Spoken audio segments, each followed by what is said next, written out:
মৌলানা মামুনুল হকের কোনো পরিবর্তন দেখছেন? সাখাওয়াত হোসেন রাজির কোনো পরিবর্তন দেখছেন? হাবিবুল্লাহ মাহমুদ কাসিমের কোনো পরিবর্তন দেখছেন? তাহলে আমরা জেলে যাওয়ার আগেও খেলার মাঠে ছিলাম, জেল থেকে বের হয়েও খেলার মাঠে ছিলাম, জেলের ভিতরে খেলার মাঠে ছিলাম। আরে 15 বছর তোমাদের সাথে খেলা করেছি, তোমরা যারা বলতো খেলা হবে, আজকে কোথায়? 15 বছর তোমরা যত খেলার কথা বলেছ সব পুলিশের অস্ত্রের বিনিময়ে বলেছ। তোমাদের খেলার কোনো শক্তি নেই। যদি শক্তি থাকে তাইলে আজকে আসো দেখি কত দানে কত চাউল। আমরা খেলার জন্য প্রস্তুত। কথাই বলতো পালাবো না,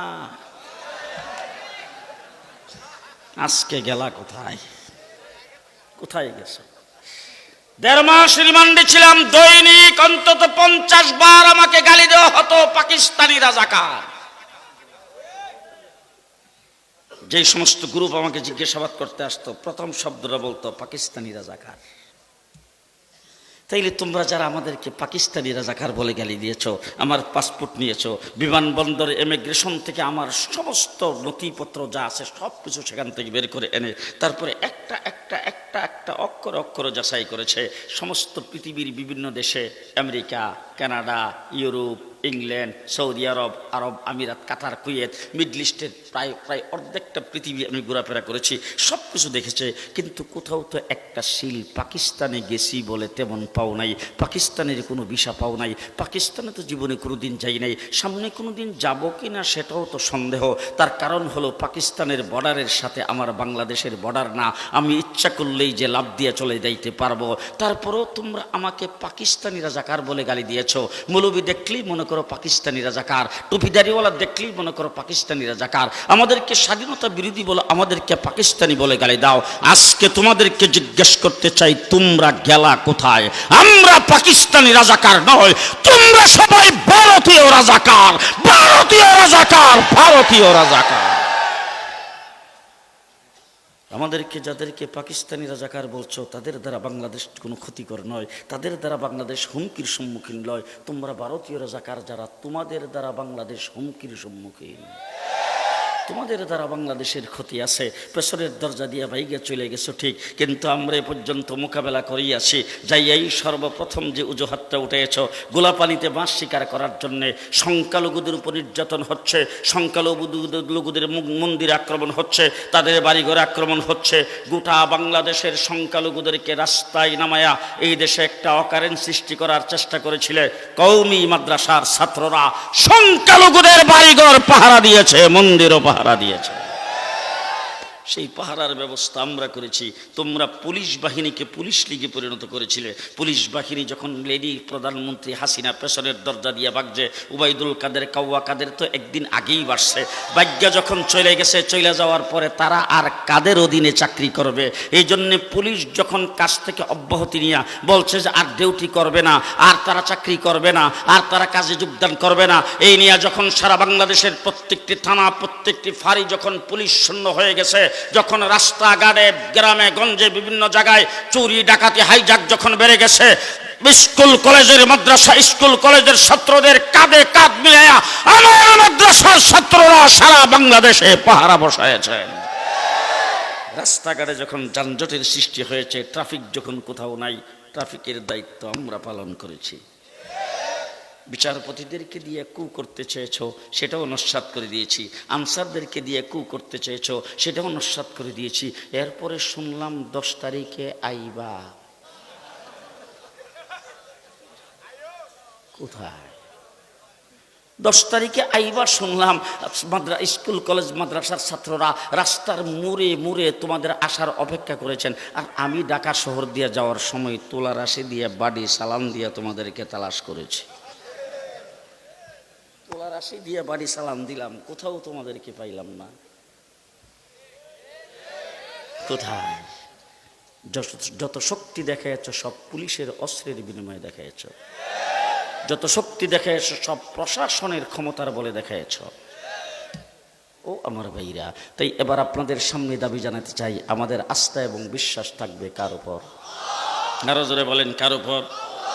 আমাদের দেশের বর্তমান অন্তর্বর্তীকালীন সরকারের মাননীয় প্রধান উপদেষ্টা ডাক্তার ইউনূস সাহেব, তিনি বলেছেন যত কথা আছে আপনারা বলেন, আমাকে পরামর্শ দেন, রাষ্ট্রের কোনো বিষয় হলে আপনারা বলেন, বক্তৃতায় বলেন, আমার কোনো আপত্তি নাই। আপনাদের সবকিছু শুনেই আমি রাষ্ট্র পরিচালনা করব। পরিষ্কার ভাষায় বলতে চাই, রক্ত সবচাইতে বেশি আমরা দিয়েছি শাপলা চত্বরে 1 সাগর রক্তের বিনিময়ে, 2021 সালের রক্তের বিনিময়ে, 2024-এর রক্তের বিনিময়ে। পেশিস প্রধানমন্ত্রী, লেডি প্রধানমন্ত্রী, পেশিস সরকার পেছনের দরজা দিয়ে বেগে চলে গেছেন। আপনাকে আমরা ক্ষমতায় বসিয়েছি, জনগণের ম্যান্ডেট নিয়ে ক্ষমতায় আসেন। আমরা আপনাকে সহযোগিতা করে যাচ্ছি, সামনেও সহযোগিতা করব। তবে সংবিধানকে সংস্কার করার জন্য কমিশন গঠন করেছেন, সেই কমিশনের মাধ্যমে আল্লাহর উপর পূর্ণ আস্থা ও বিশ্বাস আবার সংবিধানে স্থাপন করতে হবে। কে কে রাজি আছেন হাত তুলে দেখান তো দেখি।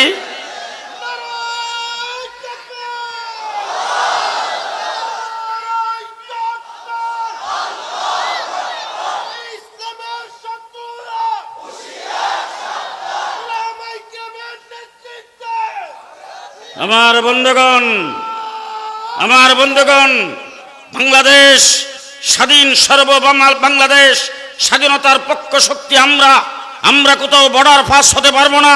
কাঁটাতারের বেড়া পাস হইতে গেলে ফেলানির মতো গুলি করে আমাদেরকে মারা হবে। সাগরে ঝাঁপ দিয়ে পড়তে গেলে আত্মহত্যা হবে। আমরা আত্মহত্যাও করতে পারবো না। আমরা ফেলানির মতো গুলি খেয়ে মরার জন্য কাঁটাতারের বেড়াও পার হইতে যাব না।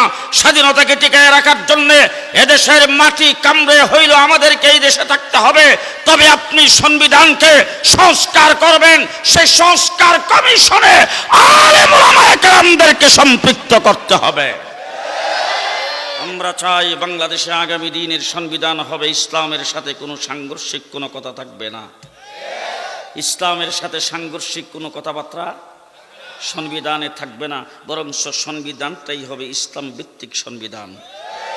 আপনারা কি একমত? আপনারা একমত আছেন?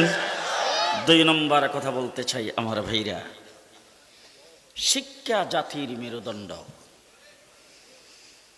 কোন জায়গায় বলে শিক্ষা জাতির প্রাণ। গত 15টা বছর আমার বাংলাদেশের স্কুল কলেজে দ্বীনি শিক্ষা ছিল।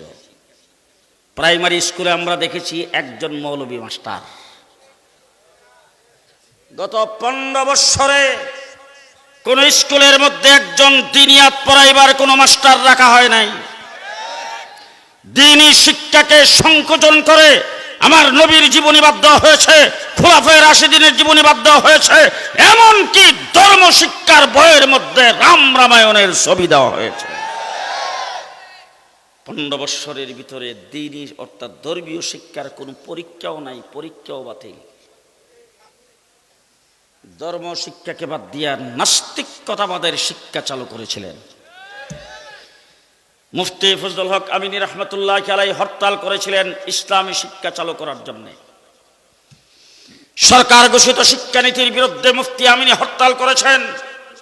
সরকার ঘোষিত শিক্ষানীতির বিরুদ্ধে হেফাজতে ইসলাম গঠন করেছেন আল্লামা আহমদ শফী। সেই হেফাজতে ইসলাম 13 দফা দাবির মধ্যে এটাও একটা দাবি, ইসলামী শিক্ষানীতি চালু করতে হবে। আজকে শিক্ষানীতির থেকে ইসলামকে বাদ দিয়ে নাস্তিক মুরতাদ সমকামী তৈরি করার যেই পায়তারা শুরু হয়েছিল, আজকে আমাদের সরকার অন্তর্বর্তীকালীন সরকার শিক্ষা কমিশন গঠন করেছেন, তার মধ্যে একটা মৌলবীও রাখা হয় নাই।